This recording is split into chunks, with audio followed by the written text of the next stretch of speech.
make of Patrick Mahomes' performance yesterday? Besides the early turnover, fumble, I think he played really well.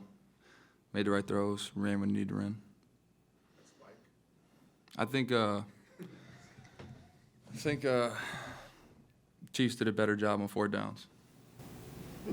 What are you like when you watch sports other than your own? Are you a yell at the TV kind of guy? Or are you like way back and there's a drink? How are you as a sports fan? I think it depends on the sport, but basketball and hockey are kind of similar for me. High tempo, I just like to usually watch and analyze the game. But for me, football, especially I try to, if you have NFL Red Zone, you can kind of watch it from different angles on the field, not just the one that's kind of the horizontal view. You can kind of see what they see. And I play a lot of Madden, which is the video game version of NFL. So I try to learn a thing or two just from real life concepts to implement the video games. Do you like it when people next to you want to talk about the game, or do you just want to focus on the fight? It depends.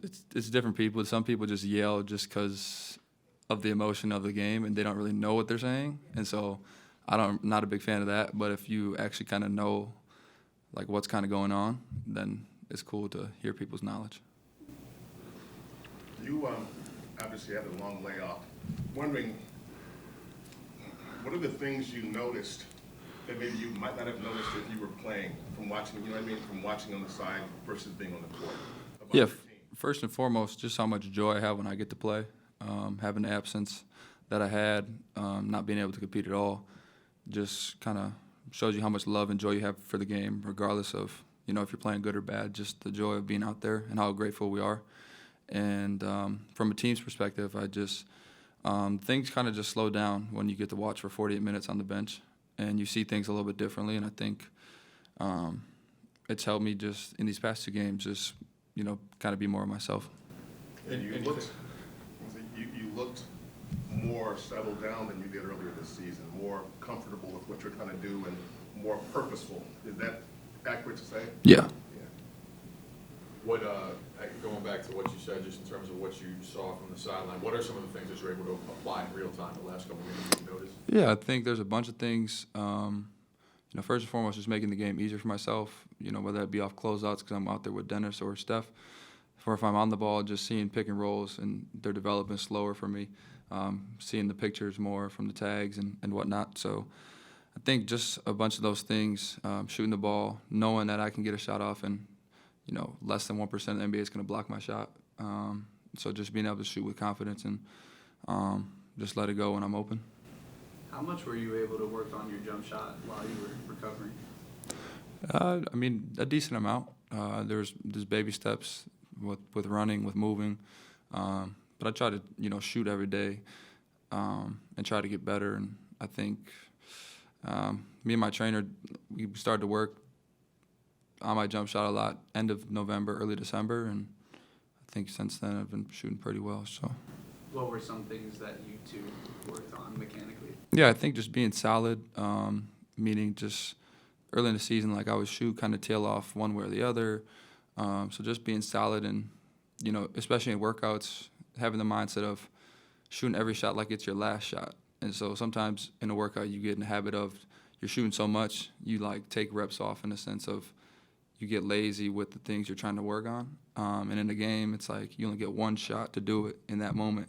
And so quality over quantity, I would say, in workouts, and just, being purposeful of what I want to accomplish in terms of, my form, what it looks like, how it feels, all those type of things. When you're talking about being more solid, that's more like lower half, right? I think it's a combination of both. I think, shooting's a complex thing because, there's an association with the bottom and lower half, and everything kind of, has to be in sync. And it's not necessarily meaning a one-motion shot, but it's everything has to kind of flow in order for the ball to be, spinning the way it wants to spin, shooting the way it wants to shoot. When you look at the standings and realize that, you guys are way lower than you want to be, but you're not that far from being in a pretty good place. What do you take from that, from seeing that? Yeah, it's opportunity. It's a good place to be. I think now, at this point of the season, nobody really expects us to do much just based on what our record is now, and so it's a lot of play freeness that we get to have.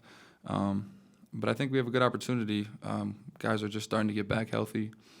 Dre and JK are the only two we're missing right now, and so I think it gives us a good opportunity. We're going to have some home games here to finish up January, and then go on the road for a bunch of February, and so I think it gives us a great chance to finish where we want to finish. And between us and the 4 seed, it's not that big of a gap. Do you like the way the West is congested like that? Yeah. Yeah. Mhm. The chance it gives you guys, or? I mean, yeah. Even if it stayed this way through, the end of March, you're here April 1st, and you're like, we still have a chance to be the 4 seed. Can you give me a shooter's perspective on what Steph Curry is going through right now? Like, what happens if you limit the right thumb of the shooter's hand? I mean, from his perspective, I can't tell you that exactly, just because my thumb and his thumb are probably different in how we hold the ball, and what it feels like coming off our hands. But in college, at Santa Clara, I had hurt my left thumb, and it's tricky because you put the wrap on it, and then the same feeling that you get when you hold the ball when you don't have it on is different than when a wrap is touching the ball, and so that's definitely different for him. And then you put that with teams are throwing 2 guys at him, the difficult shots he has to take and does take. You add all that together, and it's not a formula for success. But like he said 2 nights ago, he went 8 for 8 with it. So he's going to figure it out. I know he will. He's not here to ask, so thank you. Yeah. And then when you were in the booth with Fitz and Buki, I think you were talking about the mental side of going through a long injury. I think you said it made you get back in touch with God. As you think about the mental side of things, does an injury like that force you to take a reset? Because it seems like you came back around to a sense of appreciation. It does, because for me at least, and I know a lot of guys in the league, when things go wrong, they just revert to basketball. And basketball can be your savior. It can be a place you go when things are bad to get your mind right. And for me, I didn't have that for whatever that was, 3 weeks. And so those tough times that you have when you're not able to do what you want to do, you got to find somebody to connect with. And I think God was good for me, and so I really started a kind of a new journey in that perspective. And so it's been working. It's been good. Do you see Jonathan Kuminga going through some lonely days? You can't really do anything physically right now, so you stay in touch mentally. Yeah, I think it was kind of similar. Obviously, we had a little layover with each other, being injured for a little bit there. And so, we talk about all the time. He's going on his 3 weeks just about now. And so it's tough. And I know, just from that 3 weeks, it's definitely lonely. And it's definitely, especially if you haven't been injured like I have, and I don't think he has for a long time either. Having to go through something like that and, not being able to have the answers, to be able to go back out there, it's tough. Steve was in here earlier, and he said that one of the things he wants to see is he wants you guys to be more consistent playing at a pace. Mm-hmm. That's something that you've been known to do. How do you look at your role in making that happen? I think whenever I get the opportunity, I try my best to do so. If I'm out there with Dennis or Steph, I try to remind them to try to have that same urgency. But I think it's just, if your teammates out there see you doing it, the other 4 guys, I think they don't really have a choice. If they see me racing the ball up the floor, all 4 of them are just going to stand behind me and just walk or jog up the court. So I think it's on the point guards to have that sense of urgency, because if you lead and you're urgent in bringing the ball up, the team has no other choice but to follow you. You had mentioned a couple minutes ago some of the schemes that Steph is seeing, the doubles and whatnot. What are the keys to countering those as a team? Yeah, I think you go back to our first half in Sacramento. It's giving him outlets. It's coming to the ball.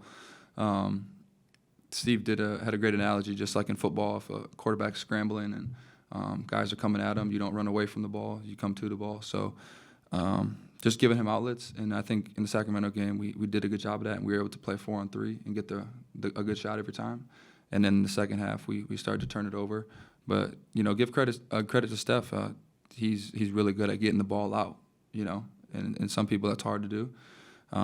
But it's tough, especially when you're seeing traps every time, and it's hard to catch a rhythm score and shoot the ball. When you watch QP doing what he's been doing lately, how do you feel about seeing a kid, I mean, well, older than you, but when you see a rookie come in and actually make a contribution to the team? Yeah, I love it because I think I've been telling the PD staff and the coaches maybe about a month or two now that we should play him with Steph because it kind of alleviates those double teams because he can shoot the ball really well. And so now you see a lot of teams, the Lakers started switching it, and now he's big body, or you have a 5-man on Steph. And so if they double Steph, then he has wide open three. You saw it in the Chicago game, hit 5 of them. And so I'd expect teams to put more wings on QP naturally. But it's good for our team. It's good for our spacing. It helps everybody on the floor. Have you ever been down to Santa Cruz as a fan to watch some teammates? I haven't. I plan to go down there soon. You cracked us up the other day. You were talking about the bench and the young guys. We're like, you are the youngest. I am the youngest still. It's unfortunate. Yeah. Cool, guys.